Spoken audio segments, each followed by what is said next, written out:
students. Okay, today we'll be learning about alkanes and alkenes. This is actually your last topic for the N-level syllabus. Okay, so I understand that from 4F you haven't learned crude oils. Okay, not to worry, it will not affect the pace of your lessons. So we are going to do a bit of short recap to help you understand a little bit about what is organic compounds, because the 4G students have already learned it. Okay, today please get ready your CAB. You should be looking at page 52 to page 55. Okay, so now I'll proceed. Okay, for this topic, these are the learning objectives that will be covered for today's lesson. Okay, you will learn how to describe and learn what is a homologous series. Okay, and then you will define it as a group of compounds with the same general formula, same chemical properties, and showing a graduation in physical properties. Okay, but today we're going to focus only on the physical properties and knowing what is a homologous series. Okay, then we're also going to start off with learning alkanes. Okay, to know that they are a saturated hydrocarbon and with a general formula of CnH2n plus 2. Then finally, we're also going to learn how to draw the structures of alkanes from methane to propane.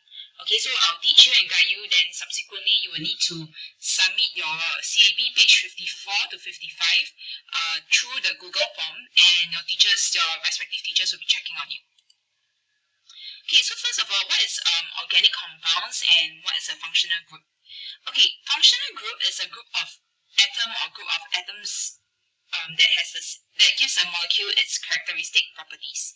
Okay, so what does it mean by this statement? So if let's say you belong to the same family, so I'll give you an analogy of maybe you belong to the same family. I'm sure that between your mom and dad, there are some similarities of DNA from you, because you are the children, and also your parents.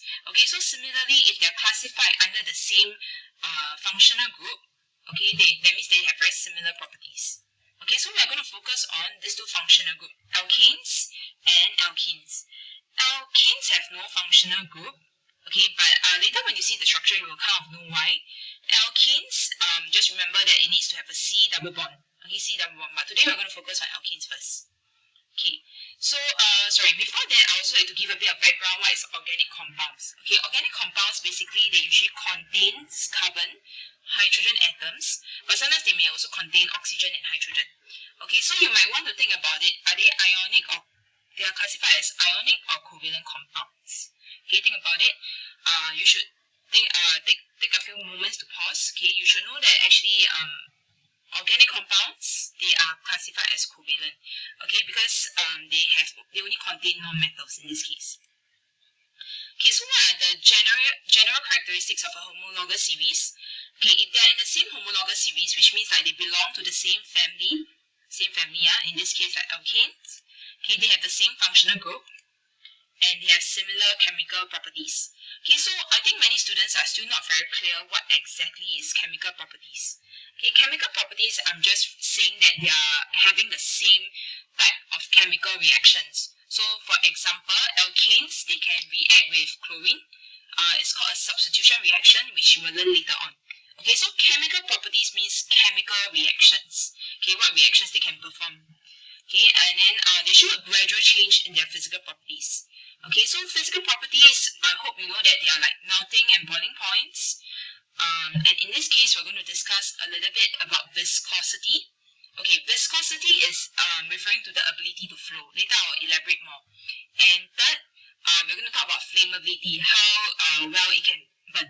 Okay, whether the compound can actually burn well. Okay, so this is what we're going to look out for. Okay, so now you may want to pause the video first and try to fill in this blank space on your own. Okay, then later on, you can pause the video first. Okay, then after you can check answer. Okay, so a homologous series is a group of organic compounds with the same functional group. Okay, functional group, just remember it as like something like DNA. Okay, they will have similar chemical properties and they will show a gradual change in physical properties. So a functional group is actually a group of atoms which determines the chemical properties of homologous series. Okay, so just remember functional group is like a DNA. Homologous series means that you are like a family together. Okay. Okay, so now let's take a look at some compounds that I have drawn. Okay, so now I've already drawn some alkanes. This is called structural formula, whereby you only see the symbol over here and also the lines. Okay, I hope you still remember what does each line mean. Okay, each line represents one covalent bond. Okay, and one covalent bond represents one pair of shared electrons. Okay, so now I'd like you to take a look at the similarity in the column. Okay, column means vertical downwards. Okay, you might want to pause the video and think through first. Okay, I hope that you are able to see that they have the same functional group when I look down. Okay, because remember, alkanes is one homologous series. Alkenes is another type of homologous series. So in the same family, they have like similar traits. So for example, okay, maybe in the same family they both have like maybe double eyelids. Okay, so in this case you can see that the alkenes, they have carbon-carbon double bonds. Okay, whereas for alkane they all have single bonds over here. Okay. Now, my next question is, can you spot the similarity in the rows? Okay, pay attention to the name of the name, okay, of the respective compounds over here. Okay, I hope you have noticed that. Okay, if you take a look in each row, they have actually ETH over here. Okay, so this ETH is actually called the prefix. Okay, later we will talk about how do we go about naming these compounds. Okay, it's not difficult. You will get to know it after a while. Okay, then can you notice that how many lines are there each carbon has? Okay, I hope that you can tell that each carbon has four lines, which is four covalent bonds. So this is like one carbon, 1, 2, 3, and 4. Okay, if I look at the double bond, the alkenes, okay, ethene, this carbon over here, 1, 2, 3, and 4. Okay, so this is actually a double bond. So if you notice that each carbon can only have a maximum of 4 lines.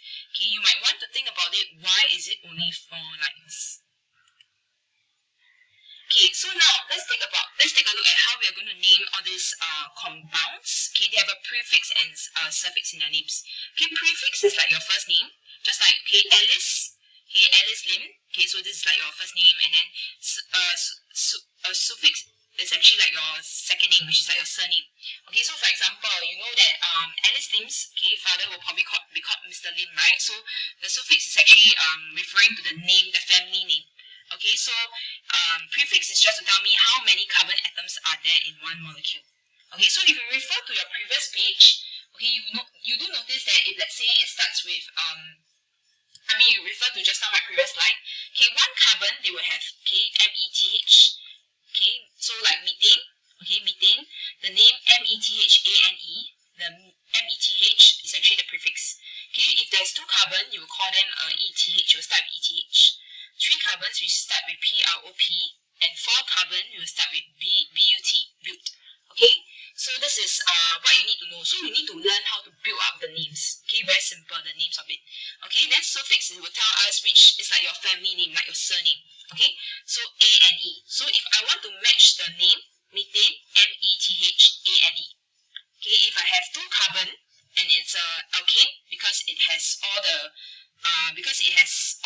single bonds, you know that it's called ethane. Okay, then after that, subsequently propane and butane. Okay, so alkanes will end with the name of E and E.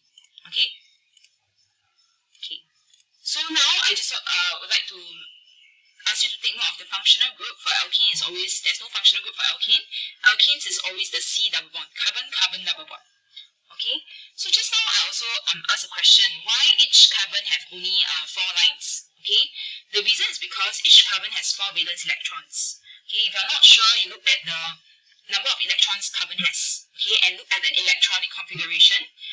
Okay, it is 2.4. 2.4 means that it requires another 4 more electrons to ensure it has to attain the stable noble gas configuration. Okay, so this means that it can only maximum number of bonds each carbon can have will be equals to 4. Okay, I hope that as I'm going through, you're actually copying this down in your CAB. Okay. Okay, now, you can pause this video. Okay, then you can try to name it. Okay, but if you are not too sure, you can go through with me the first example first. Okay, so let's take a look at the first example. Okay, take a look at this, right? It has all single bonds. Okay, so is it an alkane or alkene? Okay, I hope you know that it's an alkane. Okay, and then take a look how many carbon are there. There's only 1 carbon, so it's called methane. Okay, Okay, now let's take a look at the second example. Okay, similarly, you should know that it's an alkane. So it has two carbon, it's called ethane. Okay, take a look at the third example. Okay, you can tell that it's an alkene. Why is it an alkene? Because of the double bond present. Okay, so therefore, it has two carbon, it's called ethene. Okay, just a curious question or something for you to think about. Why is there no such thing as a methane? Think about it. Is it possible to have a methane? methene. Okay, it is not possible, right? Because I did say that alkene must be a double bond between two carbon. So obviously, I need to start with two carbon first. Okay, and for part D, you should know that it is an alkane. So you count how many carbon are there? 1, 2, 3, 4. Okay, if it starts with 4, it should start with BUT. So butane is the answer for part D. Okay. Okay, so on page 54, you are actually asked to draw the structural formula. Can you please make sure you draw it carefully? Okay, and write down the formula, write down the name, okay, of the alkanes. Okay, you're supposed to draw everything in pencil and then fill up the numbers and formula in pen. Okay, after you're done with this, you need to scan your page and upload it into your Google form that your teacher, that the lesson guide has taught you to. Okay. Okay, so now if you take a look, right, the general formula of alkane is always CnH2n plus 2. Okay, so after you have drawn the carbon, okay, and the hydrogen, you will know that the relationship is always CnH2n plus 2. Okay, alkanes are also known as saturated hydrocarbons. Okay, hydrocarbons, I'm sure you know the meaning. Okay, it means that it is just made out of carbon and hydrogen. Okay, why is it saturated? Okay, saturated, the meaning is like it's like so-called full already. Okay, because each of the carbon, they are all single bonds. Okay, so therefore they are called saturated. Okay, saturated hydrocarbons are compounds that contain carbon-carbon single bonds and carbon-hydrogen single bonds. Okay, so the meaning of saturated just means that they are all single bonds. Okay. Okay, so now I'm going to move on to the physical properties of alkanes. Okay, so I'd like you to take a look at this table over here. Okay, I want you to observe and see what you notice about the melting and the boiling point. Okay, I'm sure by now you have noticed that the melting and boiling point are pretty low. Okay, for alkanes. Okay, especially if let's say it has a lower melting and boiling point, it should be in a gaseous state.